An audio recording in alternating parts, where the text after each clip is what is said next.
大家好，我手里拿这个呢是一块普通的泡沫，像这种泡沫在我们农村的话基本上没什么用，也很少有人使用。但是在好多大城市里面，我发现他们盖房子就是建那些大楼的话，它这个外墙都装上一层这种泡沫。据我所知啊，这个泡沫它能起到隔热、隔音、保温的作用。好多 KTV 装修啊，它那个墙面都用这种泡沫用来隔音。 隔音效果是非常的好。今天呢，我准备用这个泡沫给大家做一个实验，看一下这个泡沫的隔音效果到底有多好。今天我专门准备了几个特别响的大地红鞭炮，像这种鞭炮大家应该都知道，一般情况下是非常的响。只要点燃的话，我先给大家点燃一个，让你们听一下。先不给这个鞭炮做隔音效果，咱就给它直接点燃。 这玩意儿蛮吓人的，应该找个东西在这挡一下，别点燃的时候它万一炸到我，还是比较麻烦的。另外提醒大家，此视频存在一定危险，大家请勿模仿。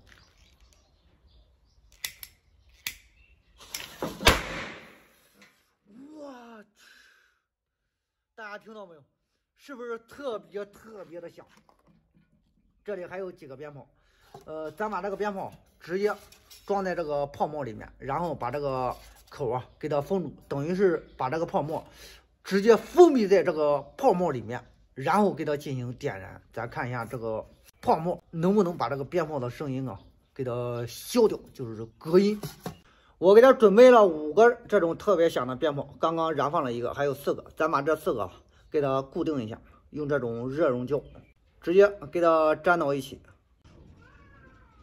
粘好之后，4个鞭炮就变成1个鞭炮了。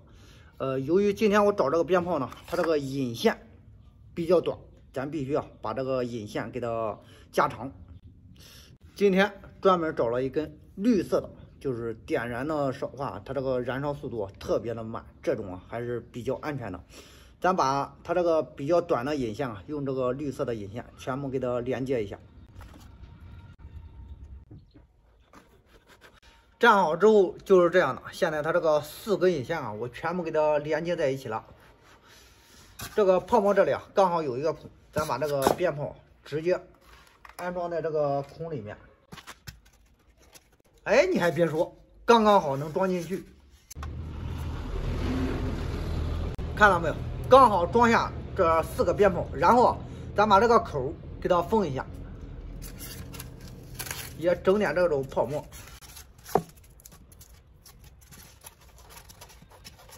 封住之后用这个热熔胶枪直接给它粘住，防止这个口它漏气。漏气的话，这个隔音效果就不怎么好了。看到没有？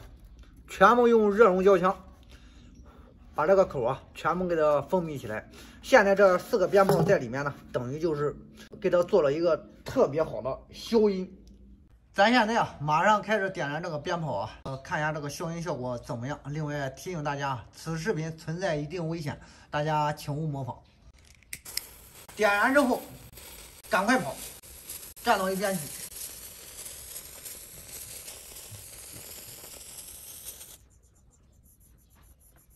哎，不对呀，找着咋灭掉了？不应该灭掉，再给它点一下。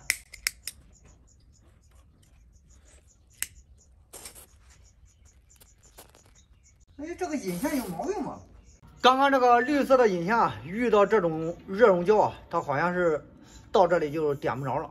咱现在直接把它整出来，又重新找了几个鞭炮，还有这种着的比较快的引线，咱用这种引线。